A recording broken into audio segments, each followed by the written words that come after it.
Tuyurutin astaga.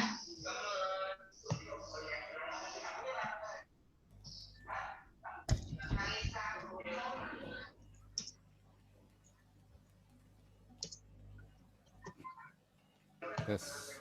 Assalamualaikum warahmatullahi wabarakatuh. Selamat malam pada rekan-rekan semua. Baiklah, ini adalah pertemuan pertama kita yang akan membahas mengenai rangkaian listrik arus bolak-balik atau rangkaian listrik AC. Pada pertemuan pertama ini tentunya perlu saya untuk memperkenalkan diri.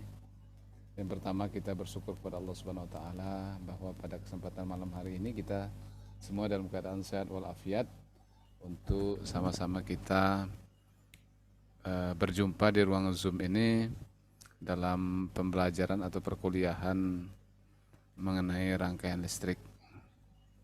Jadi nama saya Parlin Segian, saya akan membawakan perkuliahan ini selama setengah semester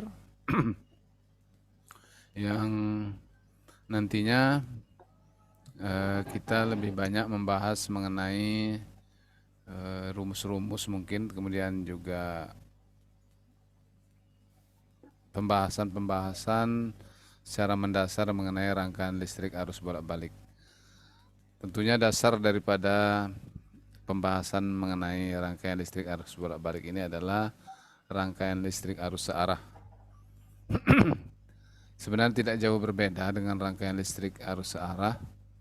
Jadi rangkaian listrik arus bolak-balik membahas respon komponen-komponen pasif seperti kapasitor, resistor, kemudian juga induktor terhadap arus bolak-balik. Mungkin kita sudah belajar di rangkaian listrik arus searah atau rangkaian listrik DC. Kalau rangkaian arus DC berarti respon daripada komponen-komponen pasif tadi terhadap arus DC. Artinya kalau komponen-komponen pasif tersebut dialiri oleh arus DC, maka seperti apa yang terjadi pada rangkaian itu.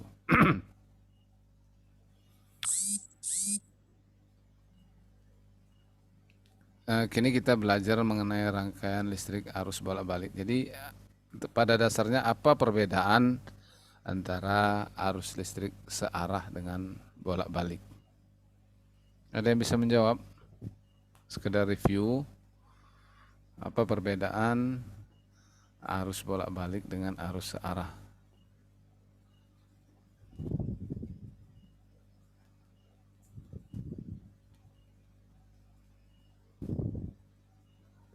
Oke, baiklah. Jadi sebenarnya hanya istilah dalam bahasa Indonesia, ada arus searah, kemudian ada arus bolak-balik. Nah, itu dalam bahasa Indonesia. Mungkin terjemahan kata-kata yang tepat ada lagi mungkin selain itu, tapi yang populer kita adalah arus searah dan arus bolak-balik. Kalau arus searah menunjukkan bahwa tidak terjadi perubahan amplitudo dan tidak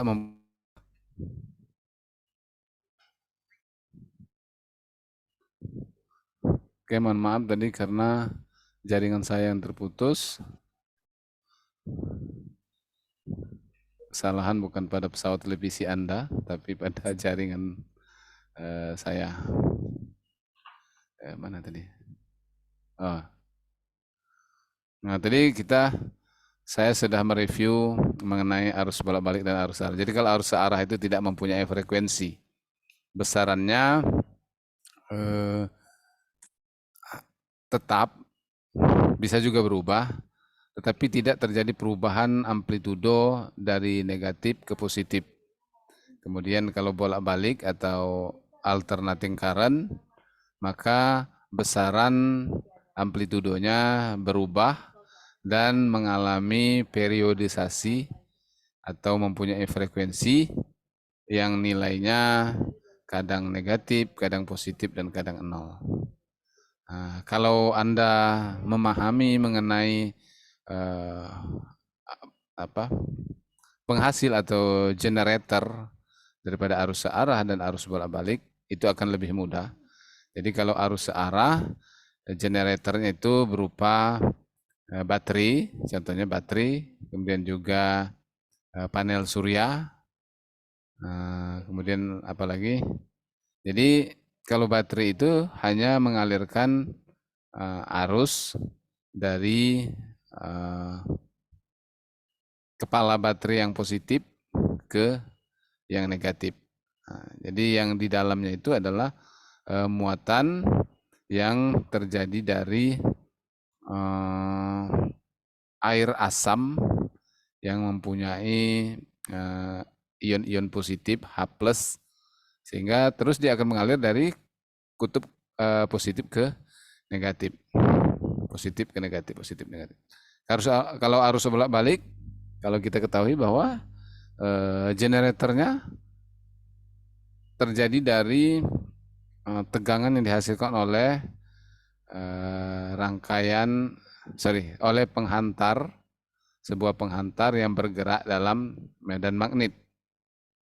Nah, karena penghantar tersebut dalam medan magnetnya kadang mengalami arah medan magnet tetap, penghantarnya yang bergerak, jadi dia kadang arahnya betul, kadang arahnya terbalik. Arahnya betul kita umpamakan positif, arahnya terbalik kita umpamakan negatif. Nah, maka dia bolak-balik, satu titik itu bisa positif sekali, terus negatif, positif lagi, terus negatif, seperti itu. Jadi untuk lebih mudah memahaminya, bolak-baliknya itu suatu titik itu bisa mengalami nilai positif dan juga bisa mengalami nilai negatif.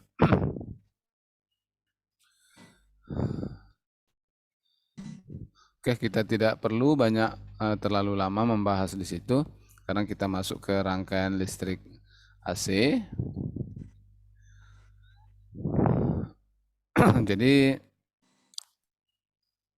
arus tegangan dan arus bolak-balik itu, kalau tegangan V itu adalah Vm sin omega T. Vm itu adalah nilai maksimum. Langsung aja kita ke gambar ini.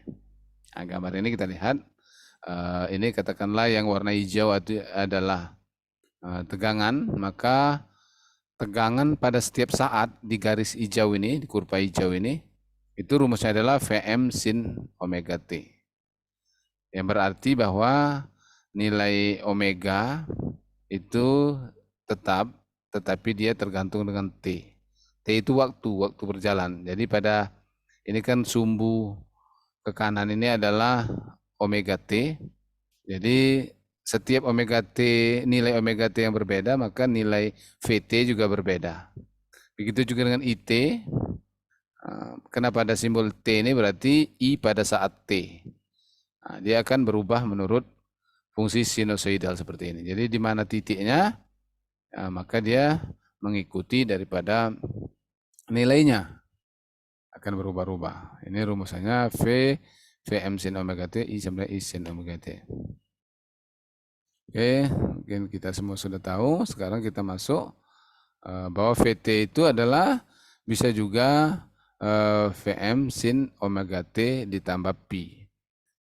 Pi ini adalah pasa yang menunjukkan sejauh mana dia bergeser pada sumbu X ini. Sejauh pi berarti dia bergeser. Misalnya sejauh pi-nya sama dengan pi-nya sama dengan 180 derajat, berarti dia mulai dari titik 180 derajat, seperti itu. Nah, kalau dia mengaliri rangkaian R, maka nilainya itu adalah seperti grafik yang gambar B ini. Nah, dia terus antara tegangan dan arus ini akan sama. Kemudian pasornya seperti gambar C ini. Jadi tegangan, kemudian berapa tegangan itu ada tegangan pada yang sejajar dengan sumbu X ini atau searah dengan sumbu X, kemudian dia dengan arus itu akan sama tempatnya. Ini yang biru tegangan, yang arusnya merah, sama dia berimpit. Nah, untuk rangkaian R atau resistif. Sudah tahu kita semuanya resistif itu seperti apa. Nah sekarang kalau dia rangkaian L. Nah, tadi pertama saya sudah katakan bahwa respon respon komponen-komponen pasif seperti R, L, dan C terhadap tegangan bolak-balik atau arus bolak-balik. Nah sekarang L, tadi R sudah, L. Bagaimana respon arus dan tegangan terhadap rangkaian yang berupa induktor? Maka gambar gelombangnya itu jadi V-nya tetap, tapi I-nya berubah. I-nya itu bergeser. Ya. Sehingga kalau digambarkan dengan dalam bentuk fasor atau vektor, I-nya di sebelah kanan ini, V-nya itu ke yang biru ini. I-nya yang merah jambu ini, kemudian V-nya yang biru tua. Jadi dia tidak berimpit seperti tadi. Rumusnya pun kita lihat V sama dengan Vm sin omega T, kemudian I-nya adalah Im sin omega T dikurang setengah pi. Nah, jadi kalau gelombang tegangannya itu sin omega T saja, yang gelombang arusnya itu omega T dikurang setengah pi, berarti dia terlambat sejauh setengah pi. Nah, kemudian GGL induksinya pada L tersebut adalah minus L dikali DI per DT. Mungkin Anda bisa baca lagi ya kenapa dia jadi terlambat 90 derajat. Inilah konsep fasor pada sumber tegangan dan arus bolak-balik.